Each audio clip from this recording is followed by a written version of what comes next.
Bueno, mis hermanitos, bendiciones. Qué gusto y qué alegría estar aquí. No voy a usar el micrófono porque yo creo que ustedes me escuchan de sobra, ¿ah? Con este galillo. Bueno, quiero primero hacer una aclaración a mi hijo. Estuvo muy bonito lo que presentó aquí, pero Dios no es increíble, Dios es creíble. Esa palabra no se aplica a Dios. La palabra increíble no se aplica a Dios. Dios es totalmente creíble. De hecho, hay una canción donde dicen, eres increíble. Esa canción no es bíblica. La canción suena muy bonita, pero no es bíblica, porque Dios es muy creíble, ¿verdad? Tenemos que aprender a analizar las palabras y las canciones y todo. Y efectivamente, como hablaba André y ahora, pues Dios tiene muchos atributos, algunos que comparte con nosotros, otros que no. Y él mencionó el amor y mencionó la justicia de Dios. ¿Cuál es la justicia de Dios? Dios en su santidad no puede permitir el pecado. El pecado debe ser castigado. Hay juicio para el pecado. Y ahí es donde aparece la justicia de Dios, que descarga, y escúchenme bien, descarga su ira contra el pecado. Pero el otro atributo que mencionó André muy importante es el amor y la misericordia de Dios. Y es tan grande ese atributo, es tan grande esa misericordia, que en la eternidad pasada el Padre y el Hijo llegaron a un acuerdo, ¿verdad? Y el Hijo dijo, aquí estoy yo, Señor, para hacer tu voluntad. Y se ofreció como un sacrificio vivo por todos nosotros, tomando sus pecados y mis pecados y los de todos nosotros. Él absorbió todo eso y toda esa ira de Dios que iba descargada hacia cada uno de ustedes y hacia mí, cayó sobre él nada más. O sea, se convirtió como en un pararrayos, para que me entiendan. Ahí cayó, ahí fue descargada toda esa ira. Eso era un preámbulo, mis hermanos. Vamos a ir a un libro muy hermoso, el libro de Isaías, el profeta Isaías. Y el tema de hoy se llama Siervo por amor. Y aunque la mayor parte del tema lo vamos a enfocar en el capítulo 53 de Isaías, que es el capítulo preferido, personalmente hablando para mí, es mi capítulo preferido de toda la Biblia. En realidad, este pasaje, o esto que vamos a ver, inicia a partir del verso 13 en el capítulo 52. Siervo por amor se llama.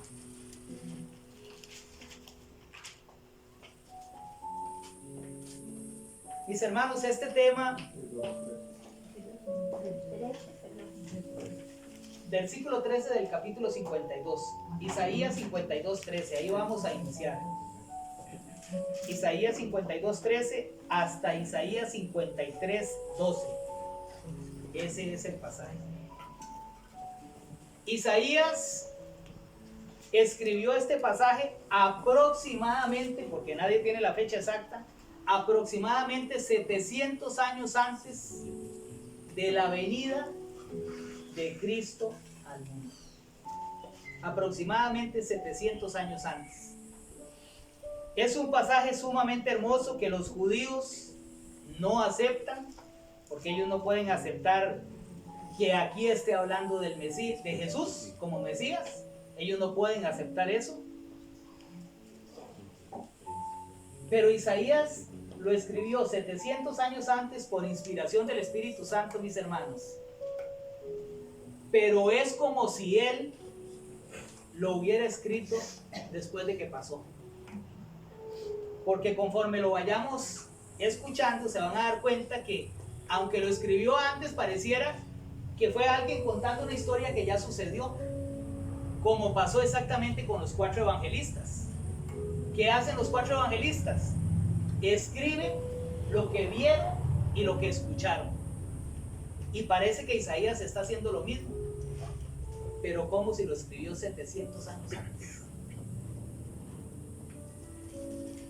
Ahí es donde vamos a ver que la grandeza, la majestad de Dios es inmensa.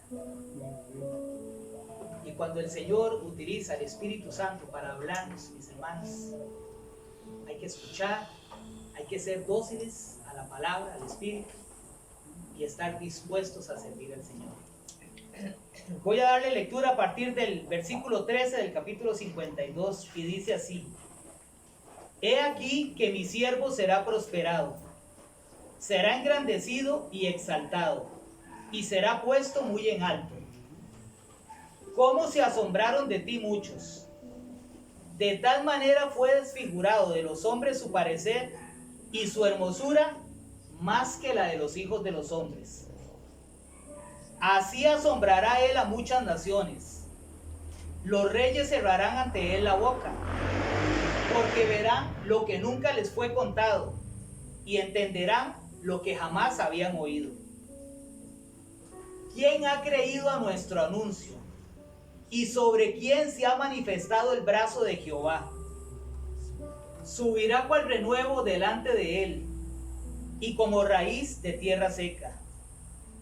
No hay parecer en él ni hermosura. Le veremos, mas sin atractivo para que le deseemos. Despreciado y desechado entre los hombres, varón de dolores, experimentado en quebranto, y como que escondimos de él el rostro. Fue menospreciado y no lo estimamos. Ciertamente llevó él nuestras enfermedades y sufrió nuestros dolores. Y nosotros le tuvimos por azotado, por herido de Dios y abatido. Mas él herido fue por nuestras rebeliones, molido por nuestros pecados.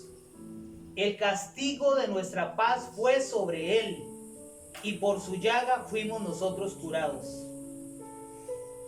Todos nosotros nos descarriamos como ovejas, cada cual se apartó por su camino, mas Jehová cargó en él el pecado de todos nosotros. Angustiado él y afligido, no abrió su boca. Como cordero fue llevado al matadero, y como oveja delante de sus trasquiladores, enmudeció y no abrió su boca.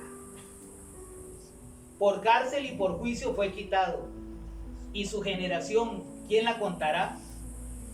Porque fue cortado de la tierra de los vivientes, y por la rebelión de mi pueblo fue herido. Y se dispuso con los impíos su sepultura, mas con los ricos fue en su muerte. Aunque nunca hizo maldad, ni hubo engaño en su boca. Con todo eso, Jehová quiso quebrantarlo, sujetándole a padecimiento. Cuando haya puesto su vida en expiación por el pecado, verá linaje. Vivirá por largos días, y la voluntad de Jehová será en su mano prosperada. Verá el fruto de la aflicción de su alma y quedará satisfecho. Por su conocimiento justificará mi siervo justo a muchos, y llevará las iniquidades de ellos. Por tanto, yo le daré parte con los grandes, y con los fuertes repartirá despojos. Por cuanto derramó su vida hasta la muerte, y fue contado con los pecadores. Habiendo él llevado el pecado de muchos, y orado por los transgresores. Amén. Es un pasaje impresionante. Aquí no cabe increíble, es impresionante, un pasaje impresionante, donde nos relata Isaías 700 años antes prácticamente todo lo que iba a suceder con Jesús, casi que paso a paso, como si Isaías estuviera ahí, probablemente sí en el espíritu. Y es un pasaje que a mí ha tocado mi corazón siempre. Mi esposa lo sabe, ella Es un pasaje que yo amo. Y mis hermanos, ahora que Andrea hablaba de los atributos de Dios, el Señor quiso darnos a su Hijo Jesús como un regalo. Él fue un regalo para la humanidad, un regalo para la salvación de nuestras almas. Lamentablemente, desde el mismo momento que Él vino y hasta el día de hoy, no son muchas las personas tampoco que reciben el mensaje. Y creo que muchos de ustedes han tenido la oportunidad en algún momento de acercarse a alguna persona a darle un mensaje, a darle una palabra. Algunos escucharán y probablemente la mayoría rechazarán. Hoy el Señor nos está llamando a nosotros a que nos comprometamos aún más. Como decía el pasaje que leyó mi esposa, nosotros somos siervos, somos esclavos del Señor, pero somos esclavos por amor, no porque nadie nos está obligando. Somos esclavos por amor. Pero lo que estamos haciendo, mis hermanos, es lo que nos corresponde hacer. No estamos haciendo más, es lo que nos corresponde hacer. Entonces, debemos hacerlo bien, debemos hacerlo de corazón. Dice aquí el verso 13: he aquí que mi siervo será prosperado. He aquí, presten atención, es lo que está queriendo decir aquí, presten atención. Y aquí el que está hablando es el Padre, presten atención. He aquí que mi siervo es mi esclavo. He aquí que mi siervo será prosperado, engrandecido, exaltado y puesto muy en alto. Son 4 cosas que se mencionan aquí, en este versículo. 4 cosas. Y empieza muy bien el pasaje, hablando de todas esas cosas en que Jesús es engrandecido, en que Jesús es exaltado. Y decimos, qué bonito empieza el pasaje, pero conforme vamos avanzando en el mismo, nos vamos a ir dando cuenta que empezamos por el final. Lo que se está mencionando aquí en el verso 13 es el final, es cuando ya Jesús ha sido llevado al cielo, ha sido exaltado y ha sido sentado a la diestra del Padre. Pero ¿qué sucedió antes de todo eso? Y dice en el verso 14: ¿cómo se asombraron de ti muchos? De tal manera fue desfigurado de los hombres su parecer. Este hombre, este Jesús que se hizo hombre para venir a dar su vida por nosotros, fue prácticamente masacrado. Este Jesús fue golpeado. Este Jesús fue escupido. Fue humillado, fue agredido. Y dice aquí que su rostro fue desfigurado. Y yo me di a la tarea de investigar, pero ¿qué es desfigurado? Y resulta que desfigurado es deforme. Algo desfigurado es algo que es irreconocible. Algo desfigurado es que no tiene apariencia humana. Fueron tantos los golpes que recibió Jesús, primero por los soldados del templo cuando estaban ante el Sanedrín, y luego por los soldados romanos. Fueron tantos los golpes físicos que recibió en ese momento que su cara quedó irreconocible. Él quedó deforme. Y dice aquí que se asombraron porque no podían reconocerlo cuando lo vieron. Él fue llevado por los soldados a donde lo llevaron a azotar, y cuando lo trajeron ante la gente y lo presentaron, nadie lo podía reconocer. De hecho, Pilato dijo, este es el hombre. Pero el pueblo no lo podía reconocer de cómo su rostro había quedado irreconocible.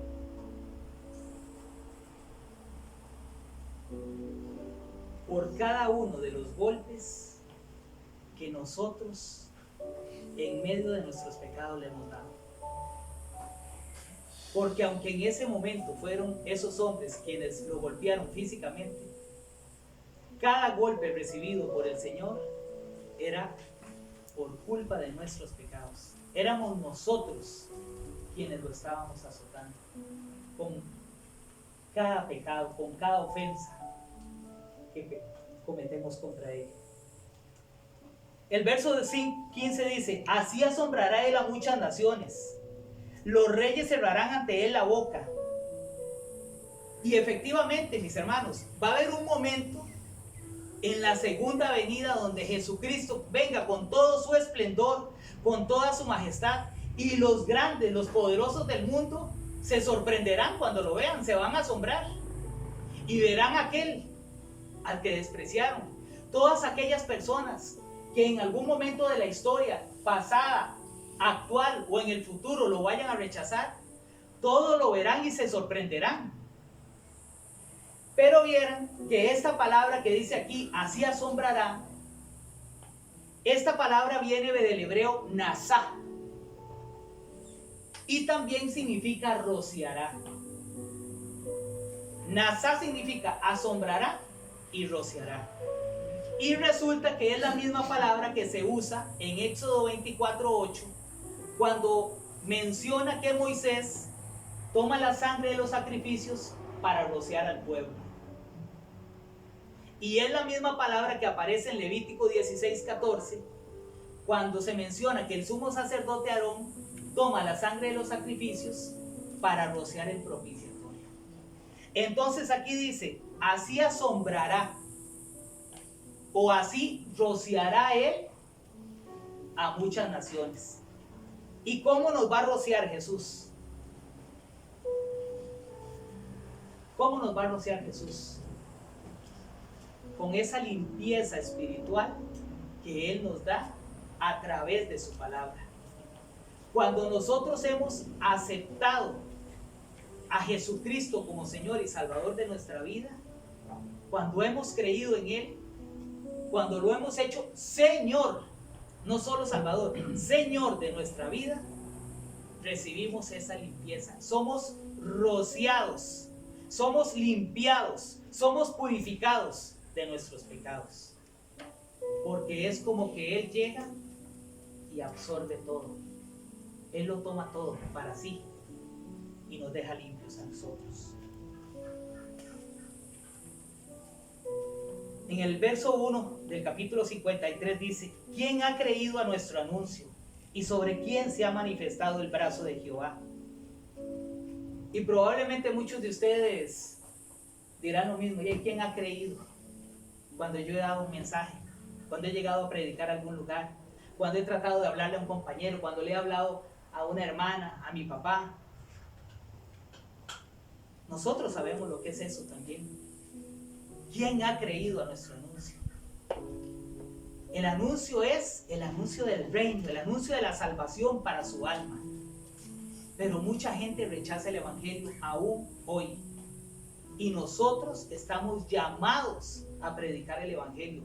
Cada uno de nosotros. No es una labor que le corresponda a un pastor, a un profeta, a un apóstol, a un líder. No, es una labor que le corresponde a cada uno de nosotros.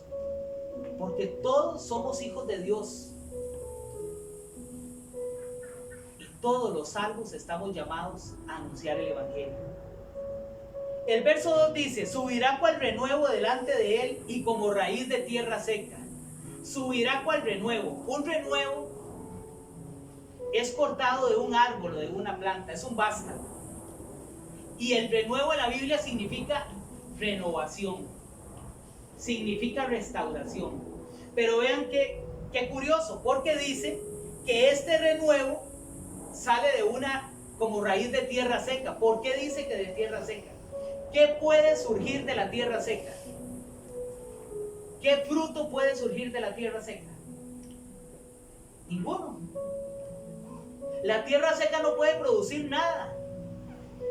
Es totalmente estéril, no puede producir nada. Sin embargo, dice que este renuevo surge de tierra seca. Y es que, mis hermanos, cuando el Mesías vino al mundo, habían pasado 400 años desde el último profeta, Malaquías. Entre Malaquías y Jesús pasaron 400 años de una sequía espiritual, en que la raza humana estaba totalmente separada de Dios. ¿Cómo podía esa generación estéril dar a luz al Mesías? Sin embargo, ese fue el plan de Dios. Que en medio de esa sequedad espiritual apareciera el renuevo. Ese que vino a restaurar todas las cosas. Ese que vino a juntar lo que se había roto. Ese que es el único capaz de, si a usted se le ha roto el corazón en 1000 pedazos, de poder unirlo completamente. Él es el único. Y Él vino a renovar nuestras vidas. Y Él vino a restaurar nuestro corazón. ¿O cuántos de ustedes nacieron en el Evangelio y nunca han pasado una sola prueba? Porque yo he pasado muchas. Y el Señor restauró mi vida. Yo estaba quebrado, yo estaba roto. Y el Señor me juntó de donde estaba y me restauró. Como el alfarero toma esa vasija que se cayó y se quebró y la volvió a formar, hizo una vasija aún más hermosa. Así sucedió conmigo. Y eso fue lo que vino a hacer el Mesías, vino a restaurar. Ahí estaban los fariseos, ahí estaban los saduceos, ahí estaban los sacerdotes, todas las autoridades eclesiásticas de ese tiempo. Y habían pobres en ese tiempo. Habían enfermos. Habían personas que pedían limosna. Claro. Pero estos hombres religiosos, sumidos en la religión, sumidos en la letra, probablemente no salían de la sinagoga. No tenían misericordia para con todas esas personas que estaban ahí. Y esas personas necesitaban ser restauradas.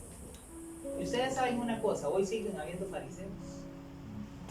Hoy en las congregaciones, en las iglesias, siguen habiendo fariseos. Y lo peor de todo es que siguen habiendo personas rotas.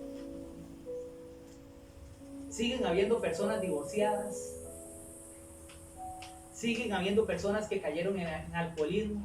Siguen habiendo personas que cayeron en infidelidad. Y esas personas necesitan ser restauradas.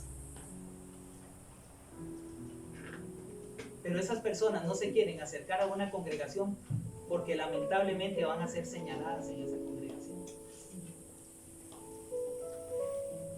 ¿A ustedes no les parece que ya es hora de que nuestra mentalidad vaya cambiando? Que ya es hora de que haya una renovación en nuestra mente. Eso fue lo que Jesús quiso hacer con esos líderes religiosos. Pero ellos se fijaban más en que estaba sanando en el Sabbat que en la sanación que había hecho. Levanta al paralítico después de 38 años. Pero ellos no dicen, uy, qué dicha, levantó al paralítico, eran 38 años de estar ahí postrado. Pero ellos no ven ese milagro. Lo que vieron es que lo sanó en sábado. Entonces ya falló, estuvo mal. ¿Hasta dónde puede llegar la religiosidad? Y mis hermanos, se sigue dando. Se los aseguro que se sigue dando. Entonces este renuevo vino a restaurar las cosas, vino a cambiarlas, a transformarlas. A que entendamos que es la misericordia. Es importante, esto es nuestro manual, por supuesto, pero no es la letra, es lo profundo de esto. La misericordia, lo que hay aquí, adentro de estas palabras, no son las letras. Es la esencia de cómo se escribió esto. Entonces continúa el pasaje y dice, le veremos más inatractivo para que le deseemos. Despreciado, desechado entre los hombres, escondimos de él el rostro y menospreciado. ¿Por qué razón? Porque ellos en ese momento esperaban un libertador. Ellos esperaban un guerrero, alguien que viniera a romper el yugo romano. Eso es lo que estaban esperando. Eso esperaba Israel. Esperaban un rey. Ojalá uno como Saúl. Alguien que viniera como un guerrero. Pero cuando aparece este hombre humilde, hijo de carpintero, y les dice: den al César lo que es del César. Si hay que pagar tributo, paguen tributo. Si tu enemigo te da por la mejilla, ponle la otra. Aprende a amar a tus enemigos. No les gustó. A ellos no les gustó ese hombre. Ellos querían el guerrero, el que viniera y provocara una revolución con armas, como los celotes. Eso era lo que ellos anhelaban. Pero este Jesús vino a provocar una revolución, pero una revolución de amor. Una revolución de misericordia, de restauración, de renovación. Y por eso fue menospreciado y por eso fue rechazado. En el verso 4 dice: ciertamente llevó él nuestras enfermedades y sufrió nuestros dolores. Quisiera aclarar algo con este verso 4. Y yo sé que lo estoy haciendo tal vez no como una prédica, sino como un estudio. Pero vieran cómo me gusta a mí ir de versículo en versículo. Este versículo 4 dice: ciertamente llevará él nuestras enfermedades, o llevó él nuestras enfermedades y sufrió nuestros dolores. Y es muy tergiversado este versículo. Y les voy a decir por qué.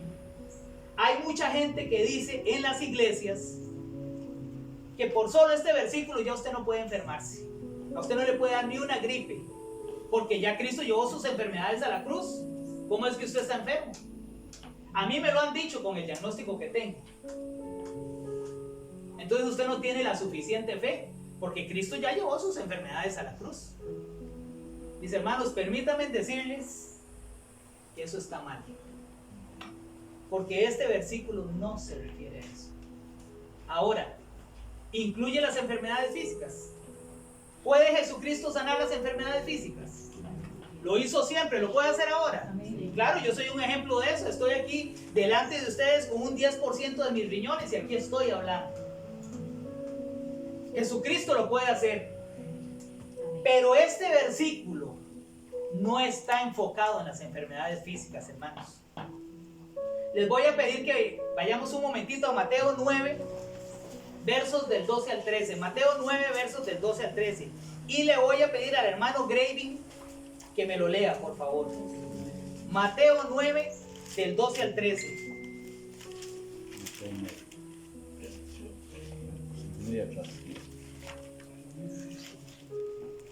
Guillermo, y usted me va a buscar Primera de Pedro 2:24, por favor. Primera de Pedro 2:24. Mis hermanos, yo sé que vamos un poquito atrasados, pero les pido que me tengan un poquito de paciencia. Así son todos los pastores. Mateo 9, ¿qué? 9 del 12 al 13. Con voz de trueno, por favor. Al oír esto, Jesús les dijo: los sanos no tienen necesidad de médico, sino los enfermos. Id pues y id pues y aprended lo que significa misericordia quiero y no sacrificio, porque no he venido a llamar a justos, sino a pecadores al arrepentimiento. Esa última frase, léamela, hermano, otra vez, esa última. Porque no he venido a llamar a justos, sino a pecadores al arrepentimiento. Porque no he venido a llamar a justos, sino pecadores al arrepentimiento. Es cierto, al principio mencionó lo de los sanos y los médicos, ¿cierto? Sí lo mencionó. Pero ¿dónde se enfocó? No he venido a llamar a justos, he venido a llamar a pecadores al arrepentimiento. Esas son los pecados, son las enfermedades que Jesús en este verso 4 llevó a la cruz. Nuestras enfermedades, nuestras rebeliones, nuestras transgresiones. Hermano Guillermo. 1 Pedro 2:24 dice: quien llevó él mismo nuestros pecados en su cuerpo sobre el madero, para que nosotros, estando muertos a los pecados, vivamos a la justicia, y por cuya herida fuisteis sanados. Amén. Otra vez se mencionan los pecados. Esas, mis hermanos, fueron las enfermedades que dice ahí en el verso 4. Ciertamente Él llevó nuestras enfermedades a la cruz. Nuestros pecados, nuestras infidelidades, nuestros robos, nuestras mentiras de pata. Eso fue lo que Jesucristo llevó a la cruz. Nuestros pecados, hermanos. No son solo enfermedades físicas. Sí, Jesús puede sanar físicamente hoy todavía. Pero tenemos que comprender esto, mis hermanos, para que podamos entender la magnitud del amor de Dios y el sacrificio en la cruz. Y por favor, presten atención. Entendamos esto, fueron nuestros pecados. Y aunque Él se preocupa por nuestra carne, por nuestra sanidad física, lo que más le importa es lo de adentro. Porque esto lo van a enterrar o lo quemarán, o no sé qué harán con esto. Pero lo de adentro, lo que tenemos aquí, nuestra mente, nuestra alma, ¿es qué? ¿Es qué? Es eterna. Es eterna. Y como es eterna y no va a morir, solo tiene dos opciones. Solo tiene dos lugares a donde puede ir a estar. Uno es en la presencia de Dios y el otro, y lejos de la presencia de Dios. Sí.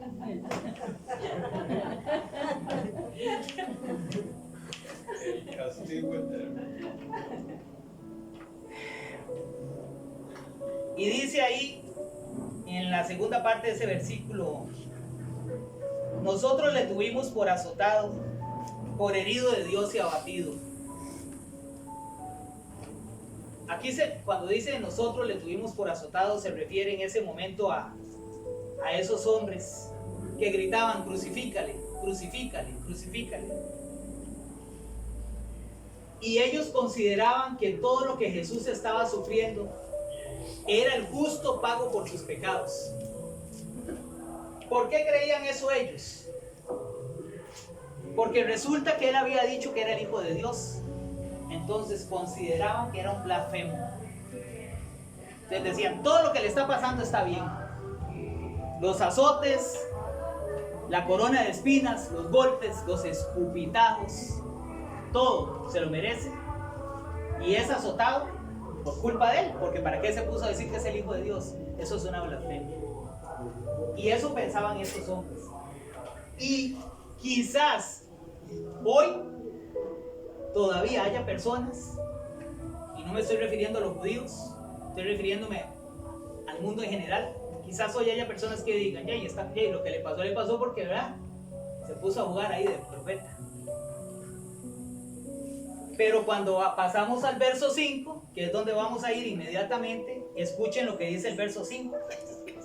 Mas Él herido fue por nuestras rebeliones, molido por nuestros pecados. El castigo de nuestra paz fue sobre Él, y por su llaga fuimos nosotros curados. El castigo de nuestra paz. Aquí la palabra herido viene del hebreo halal, que significa perforado o roto en pedazos. Porque usted podría decir, bueno, ahí dice que Jesús fue herido. Y el herido podría ser que alguien le dio un golpe y le dejó un morete. Pero la palabra herido va más allá. Halal. Perforado. Perforado. Traspasado. Roto en pedazos. Agarre una galleta soda. Eso significa roto en pedazos. Y la palabra molido viene del hebreo daká y significa aplastado. Significa quebrantado.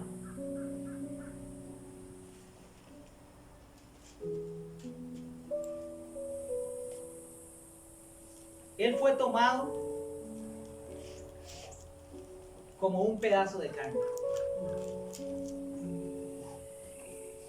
Él fue tomado como un pedazo de carne, se le escupió, se le golpeó. Ustedes saben que se le dio con una vara por la cara. No fueron solo golpes con los puños, se le dio con una vara por la cara. No sé cuánto podían medir las espinas de esa corona, pero supongo que eran bastante grandes para que pudieran perforar la cabeza. El dolor tuvo que haber sido insoportable, como un taladro.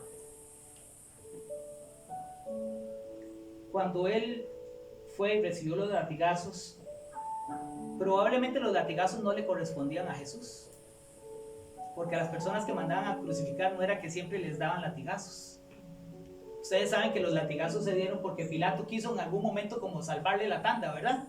¿Lo saben? Lo mandó porque él consideraba que era inocente, lo mandó a que le dieran los latigazos, que lo dejaran bien despedazado, para que cuando llegara así, deforme, ante la presencia de toda esa multitud que iba a estar ahí, y lo vieran así, en esa condición, hecho pedazos, les diera lástima y ya dijeran, no, mejor no lo crucifiquemos. Esa era la intención de Pilato, probablemente. Entonces a él lo mandaron a azotar. No sabemos cuántos azotes fueron, porque los judíos daban 40 menos 1. No sabemos cuántos daban los romanos. Lo que sí sabemos es que los romanos, el látigo que usaban tenía varias colas. No era solo un mecate, era un mecate que después continuaba con 5, 6 o varias colas.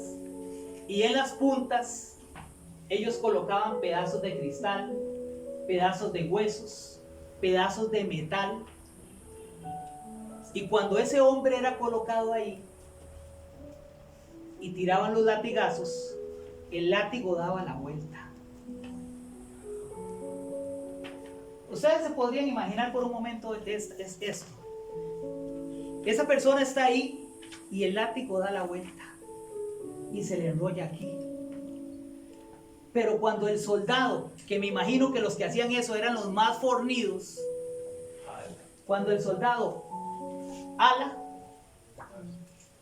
eso desgarra todo esto aquí y jala.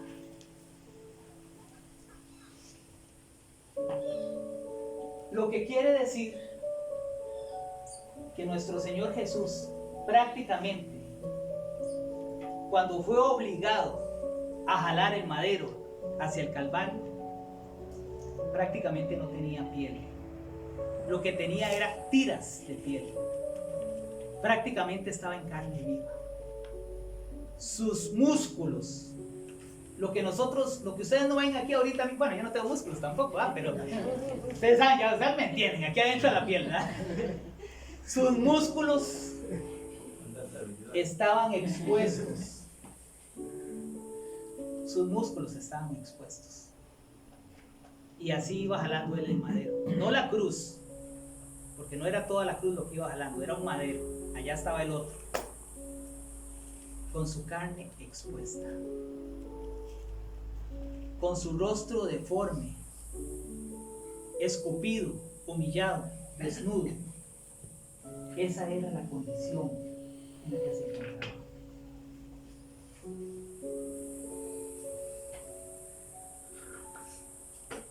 Y dice que el castigo que él recibió, todo ese castigo que él recibió, fue para nuestra paz.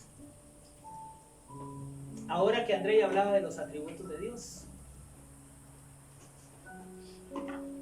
el atributo de la justicia. Dios es un Dios santo. Dios es santo y Dios no puede convivir con el pecado. Por lo tanto, donde hay pecado, Dios tiene que hacer justicia. ¿Cómo hace justicia Dios? Descargando toda su ira sobre ese pecado. Descargando toda su ira, hermanos, sobre ese pecado, para que lo entienda, hasta por una mentirita. Porque los pecados no tienen valores, ¿verdad? Ustedes saben. No es que el adulterio está aquí, la mentira está aquí. Todos los pecados son pecado. Todos son iguales.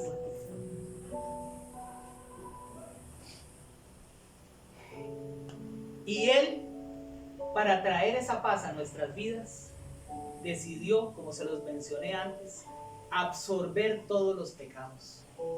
Entonces el castigo que usted y yo nos merecíamos por todos el aterro de pecados que tenemos y los que todavía nos faltan por cometer, todo ese castigo que usted y yo merecíamos, Él lo cargó. Y dice aquí que para nuestra paz.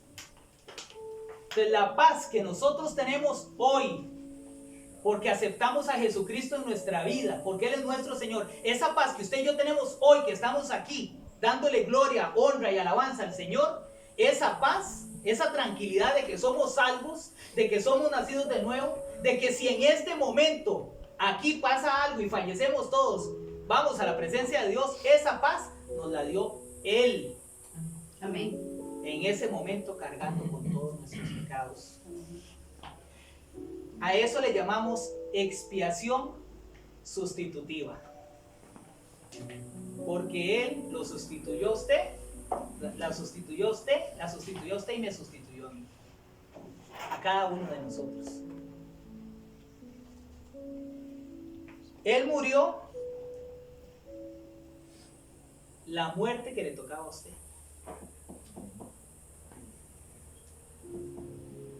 La muerte que le tocaba a usted fue la que, la muerte que me tocaba a mí fue la que. Así de claro, hermanos. Voy a pedirle al pastor Luis que me busque un momentito Isaías 64. Isaías 64, por favor.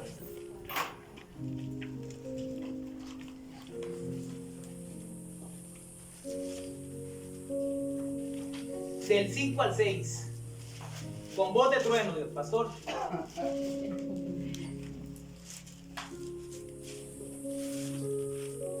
Saliste al encuentro del que con alegría hacía justicia, de los que se acordaban de ti en tus caminos. He aquí, tú te enojaste porque pecamos. En los pecados hemos perseverado por largo tiempo. ¿Podremos acaso ser salvos? Si bien todos nosotros somos como suciedad y todas nuestras justicias como trapo de inmundicia, y caímos todos nosotros como la hoja, y nuestras maldades nos llevaron como el viento.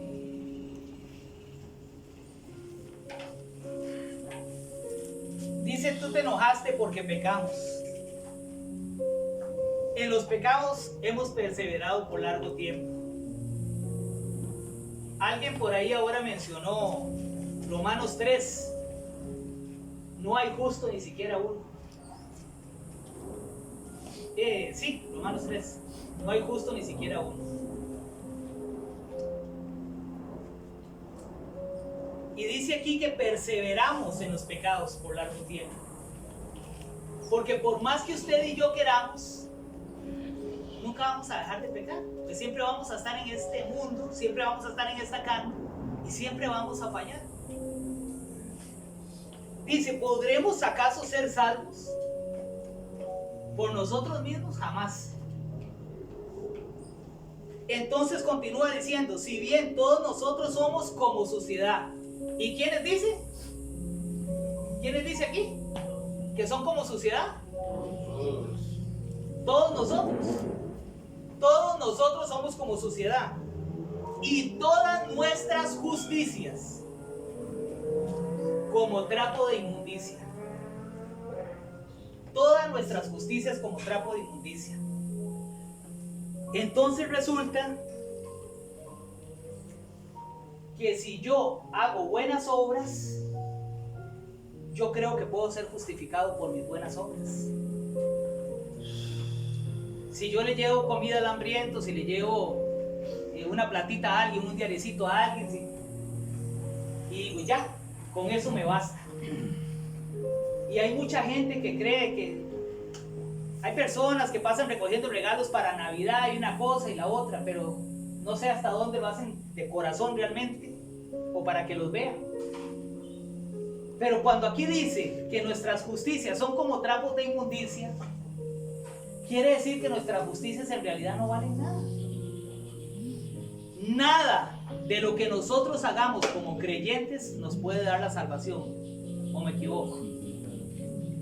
El único que nos puede hacer salvos es Jesucristo, nada más. Amén. Y ahí menciona los trapos de inmundicia, Isaías, mis hermanos. Y vean nada más con qué está comparando el profeta nuestras justicias. Las obras buenas que nosotros pudiéramos hacer, si es que las hacemos, ¿con qué las está comparando el profeta? Con trapos de inmundicia. ¿Y qué son los trapos de inmundicia? Para los que estudian la palabra, estoy seguro que lo saben muy bien, en esos tiempos no habían toallas femeninas para el periodo menstrual de las mujeres. Esos son los trapos de inmundicia.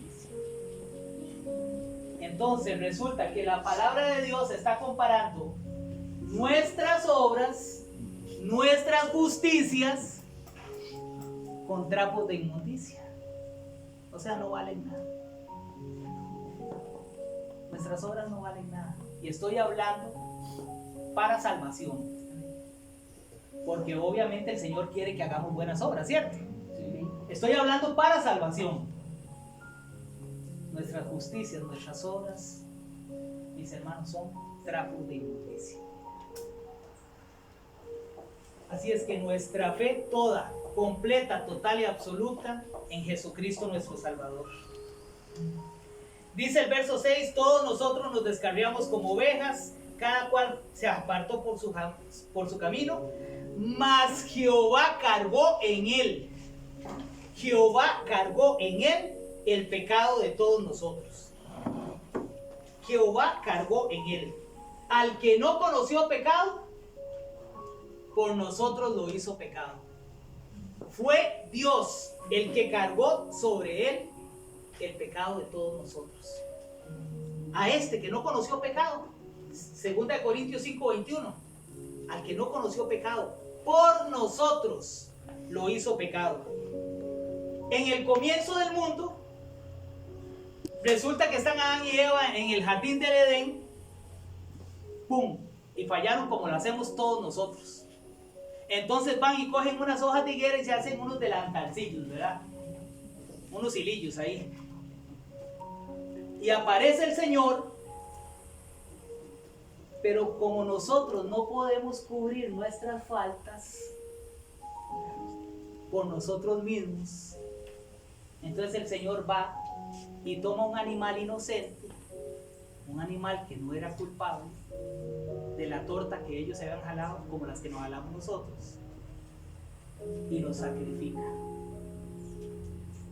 Y el Señor toma ese animal inocente, esas pieles, para cubrir el pecado del hombre. Y esta es la primera imagen bíblica de la redención en la Biblia. Génesis 3:21. Esa es la primera imagen bíblica de la redención. Dios tomando un animal inocente para cubrir al hombre pecador. Y este era el anuncio de lo que iba a venir con Jesucristo. El que iba a venir a cubrir los pecados de todos nosotros. Voy a avanzar un poquito, mis hermanos.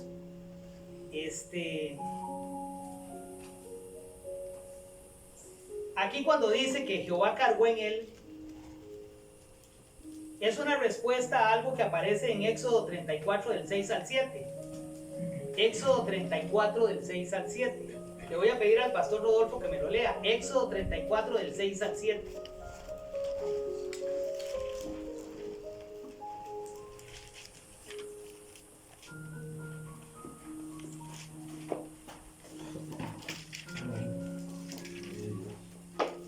Éxodo 34, versículos 6 y 7.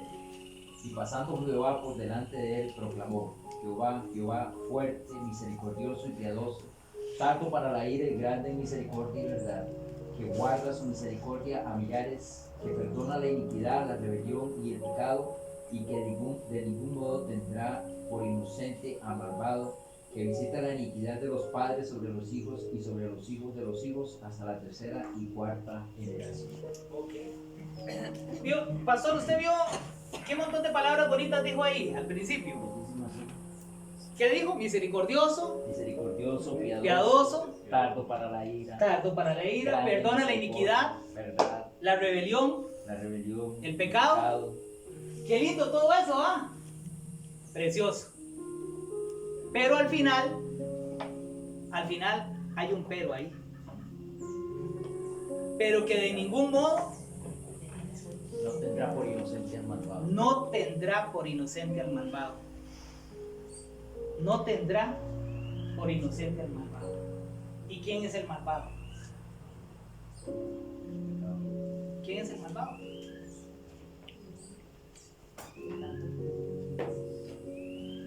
Cada uno de nosotros, sin Dios, es el malvado. Sin Dios. Cada uno de nosotros es ese malvado. Y dice que Dios no lo tendrá por inocente. Pero acabamos de escuchar que Jehová cargó sobre él el pecado. Entonces, si nuestra fe ha sido depositada en Cristo Jesús, ya nosotros no tenemos que preocuparnos por eso, porque nosotros ya somos salvos. Y vamos a ir al verso 10, mis hermanos, y con este terminamos. Con todo eso, Jehová quiso quebrantarlo, sujetándole a padecimiento. Cuando haya puesto su vida en expiación por el pecado, verá linaje. Vivirá por largos días, y la voluntad de Jehová será en su mano prosperada. Con todo eso, Jehová quiso quebrantarlo. Vean, mis hermanos, Dios tenía un regalo para nosotros. Su misericordia, su gracia, era el regalo que Dios tenía para nosotros. Desde siempre Dios lo ha tenido. Desde que Dios creó el mundo, Él ha tenido ese regalo para nosotros. Su misericordia. Y Él quería enviarnos ese regalo a nosotros para que lo recibiéramos. Pero había un obstáculo, o hay un obstáculo, para que ese regalo llegue de aquí a aquí. Hay un obstáculo. ¿Cuál creen ustedes que es ese obstáculo? El pecado.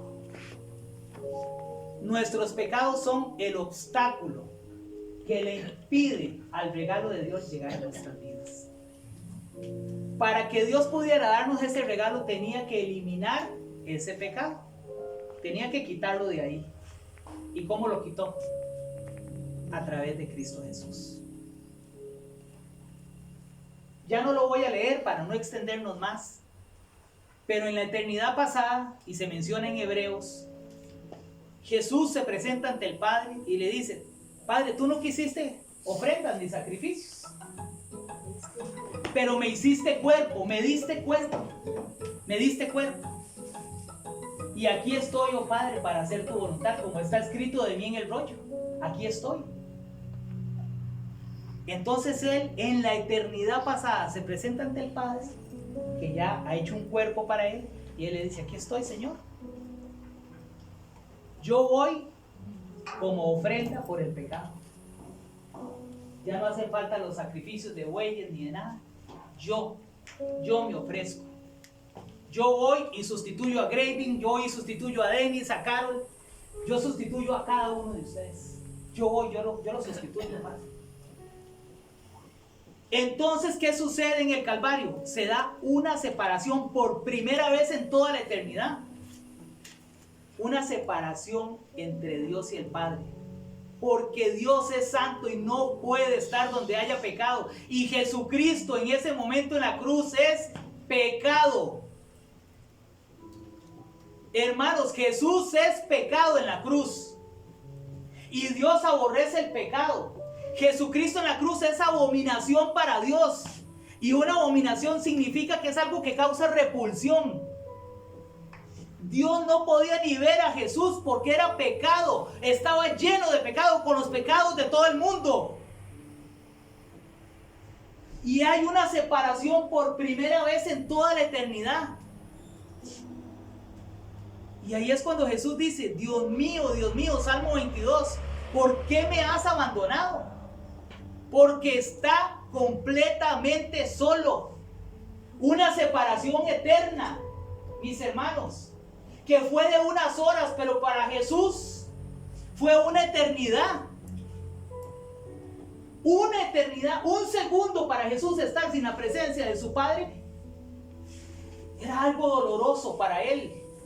Y esas horas que estuvo en la cruz, esa separación se convirtió en algo eterno para él. Fue un sufrimiento.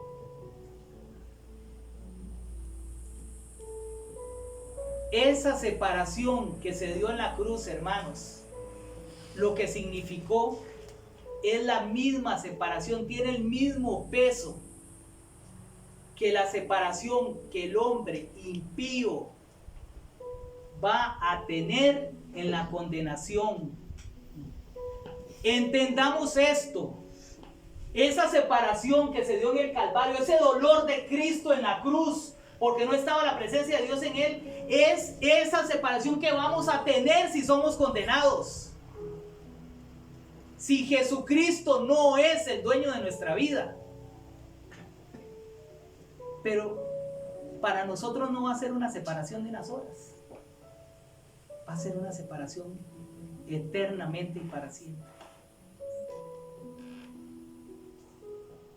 ¿Por qué escogí este tema, hermanos? Yo sé que todos aquí somos creyentes.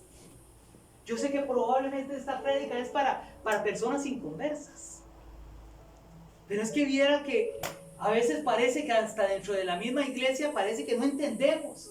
Hermanos, es hora de que comprendamos cuál es la magnitud del sacrificio de Jesucristo en la cruz. Por favor, entendamos esa magnitud. Y que nosotros como siervos de Él, esclavos, estamos llamados a servirle. Y que cualquier cosa que hagamos, al fin y al cabo lo tenemos que hacer. Nos corresponde, no es que nos van a dar un premio ni un trofeo. Es algo que nos corresponde hacer. Tenemos que tratar de ser creyentes íntegros en todos los sentidos. No creyentes en la iglesia y en mi trabajo ser una persona diferente o en la casa ser una persona diferente. Tengo que ser íntegro, tengo que ser transparente en todo. Esa sangre derramada en la cruz, en el Calvario, por ustedes y por mí lo vale. Cada gota, mis hermanos. ¿Ustedes creen que cuando Jesús estaba en el Getsemaní, como he escuchado a tantos predicadores que no entiendo qué, dicen que Jesús estaba en el Getsemaní sufriendo por todo lo que le tocaba padecer? Por los golpes, por la crucifixión, por todo. ¿Ustedes creen eso realmente? No, mis hermanos, eso no fue así. Jesús en el Getsemaní estaba orando porque sabía y sudaba gotas de sangre, dice. Porque sabía que en la cruz iba a estar separado del Señor, porque estaba llevando los pecados de todos nosotros. Eso era lo que lo tenía él sufriendo en el Getsemaní. Una persona santa, un Dios santo, con pureza en sus pensamientos, en sus palabras, en sus acciones. Y probablemente estaba en el Getsemaní orando y por la mente, seguro o por sus ojos veía pasar todos los pecados de nosotros y nos veía cometiendo adulterio, robando, matando, violando, asesinando. Todo eso le estaba pasando a él. Lo estaba viviendo ahí en ese momento. Y no era él, éramos nosotros.